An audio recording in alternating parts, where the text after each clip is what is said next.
Baik, harus ada prioritas yang mana yang harus diberikan lampu penerangan di kawasan pemukiman tersebut. Nah, apakah ini memang juga sudah menjadi catatan dari Kementerian PU, Pak Danis? Kalau lihat dari lokasi tadi, apakah memang begitu kondisinya yang memang tidak ada Ya, penerangan atau memang penerangannya tidak nyala gitu, Pak? mungkin aja tadi mungkin tidak nyala ya, karena memang penerangan ini untuk jalan ini bukan hanya penerangan, kita marka jalan dan sebagainya, kelengkapan jalan kita berikan. Kalau itu harusnya tanggung jawab siapa ya, Pak? Kita bekerja sama dengan pemerintah daerah. Pemerintah daerah juga harus mengawasi. Untuk membantu penerangan itu memang tidak seluruhnya, mungkin pada saat itu memang di titik itu kurang. Ya, nanti coba kita cek kembali di daerah Indramayu itu. Tapi sebetulnya saya ingin memberikan gambaran, memang kondisi Pantura ini kan jangankan di hari Lebaran, di hari-hari biasa secara kondisi maupun secara kapasitas sudah tidak mampu lagi menampung arus lalu lintas yang ada. Ya, jadi kerusakan bukan hanya tadi faktor pemeliharaan saja, ada faktor eksternal, ada faktor cuaca, ada faktor beban. Nah, ini kita berusaha memelihara ini dengan biaya yang ada sehingga dapat memberikan pelayanan kepada masyarakat. Sehingga itulah dikatakan proyek abadi karena selalu dibenahi dan selalu dibenahi. Enggak, jadi pemeliharaan itu selalu ada setiap tahun.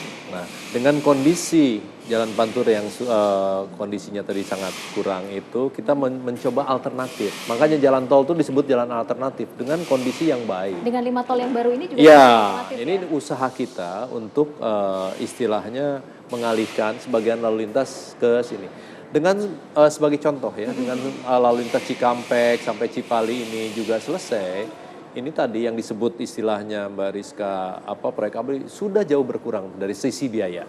Sudah berkurang ya. Misalnya tahun lalu misalnya di wilayah Jawa Barat itu sekitar 400, sekarang hanya sekitar 200 saja. Apa yang menyebabkan pengurangan yang cukup Karena besar? Karena memang sebagian lalu lintas sudah beralih ke tol. Itu sudah sangat. Sekarang arus lalu lintas yang ada kemarin, saya tidak melewati tol waktu pergi ke Semarang. Saya lewati jalan non tol, itu kosong. Di tol yang penuh malah, gitu. Nah, memang karena kendaraan beroda 2 tidak boleh melewati tol, ini adalah alternatif satu-satunya untuk kendaraan beroda 2. Artinya kalau memang nanti sudah disiapkan jalur alternatif, apa yang akan terjadi dengan jalur Pantura ini yang dikatakan sudah tua tadi dan sudah berkali-kali kita akan memperbaiki kondisinya semaksimal mungkin sehingga tetap berfungsi. Akan dibongkar atau kemudian dibangun lagi? Sebagian itu sudah kita bongkar. Itu hampir 40% sudah diganti dengan beton di Pantura itu. Tetapi pada saat ini kalau belum ada alternatif, kita membongkar 500 meter aja, itu antriannya sampai berkilo-kilometer. Itu agak sulit untuk kita melakukan rekonstruksi pada saat ini kalau jalan alternatifnya, tolnya itu belum tersambung. Karena memang sebagian masih menggunakan itu non-tol. Kalau kita tutup aja 500 meter itu antriannya sampai 10 km. Artinya sudah ada kepercayaan tinggi begitu ya dari Kementerian PU sudah, untuk tahun ini adalah memang sangat lebih baik begitu ya dibandingkan dengan tahun-tahun sebelumnya.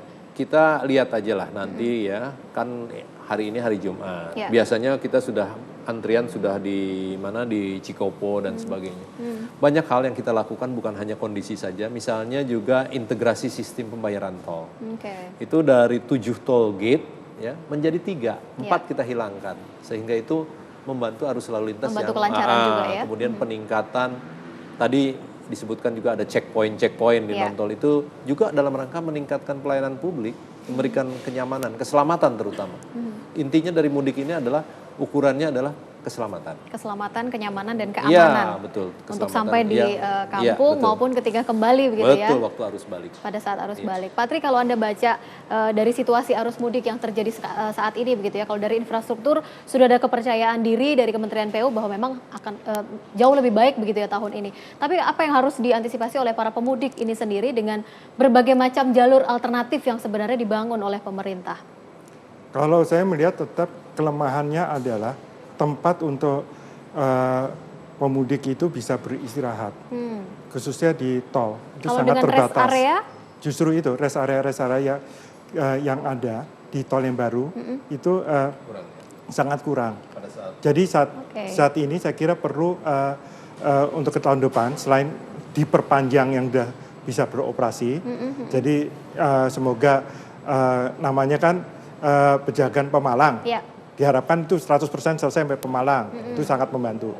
Tetapi juga perlu adanya suatu rest area yang bisa memungkinkan suatu standar istirahat pengemudi itu bisa dilaksanakan dengan baik. 4 jam mengemudi harusnya beristirahat minimal setengah jam. Okay. Jadi kalau jalan tol yang begitu panjang, itu udah pasti akan lebih dari 4 jam. Dan kalau kondisinya macet, itu juga berarti akan lebih lama lagi. Sehingga dibutuhkan lebih banyak rest area yang ada. Berapa kira-kira rest area yang dibutuhkan kalau memang dengan ruas tol atau panjang tol? Kalau semakin macet, ya semakin rapat. Jakarta Cikampek mulai banyak itu karena kemacetannya tinggi. Ya. Tetapi yang khusus Jakarta Cikampek jangan terulang di tempat yang lain. Rest area berfungsi juga bukan rest area, tapi juga untuk aktivitas yang non rest area.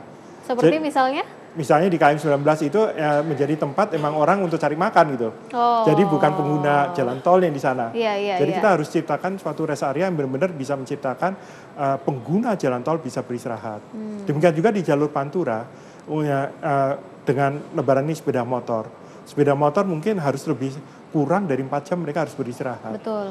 Dan problem yang menjadi masalah waktu mengisi bensin sepeda motor. Ya. Kalau pada satu titik itu serentak, kemacetannya justru karena antrian bensin. Ya, betul. Nah ini juga harus diprogramkan dengan baik untuk pemudi untuk lebih memahami di mana dia bisa beristirahat, di mana dia bisa mengisi. Artinya rest area itu tidak hanya disediakan di jalur tol saja, namun non tol pun juga harus diberikan. Polisi kalau tidak salah kan sudah menginstruksikan seluruh polsek dan polres yang ada di jalur Pantura itu menjadi tempat rest area. Jadi ini harusnya benar-benar dimanfaatkan untuk beristirahat bagi para pemudik. Baik, semoga ini juga bisa menjadi informasi yang penting untuk Anda pemirsa bahwa sudah banyak sekali disediakan tempat checkpoint dan juga tempat beristirahat untuk Anda yang akan melakukan perjalanan mudik pada malam hari ini atau mungkin pada besok hari ya, keesokan harinya begitu. Terima kasih Bapak-bapak, waktu kita sangat terbatas. Selamat mudik kalau memang nanti akan mudik begitu ya, dan juga selamat berlibur di akhir pekan dan juga sampai menjelang Lebaran nanti. Terima kasih untuk informasinya Pak Danis dan juga Pak Tri. Dan pemirsa, kita harus akhiri Talk to Anies pada malam hari ini. Selamat berakhir pekan, selamat mudik untuk Anda, tetap jaga keselamatan dan juga keamanan di jalur mudik Anda. Saya Rizka Indah pamit, terima kasih, sampai jumpa.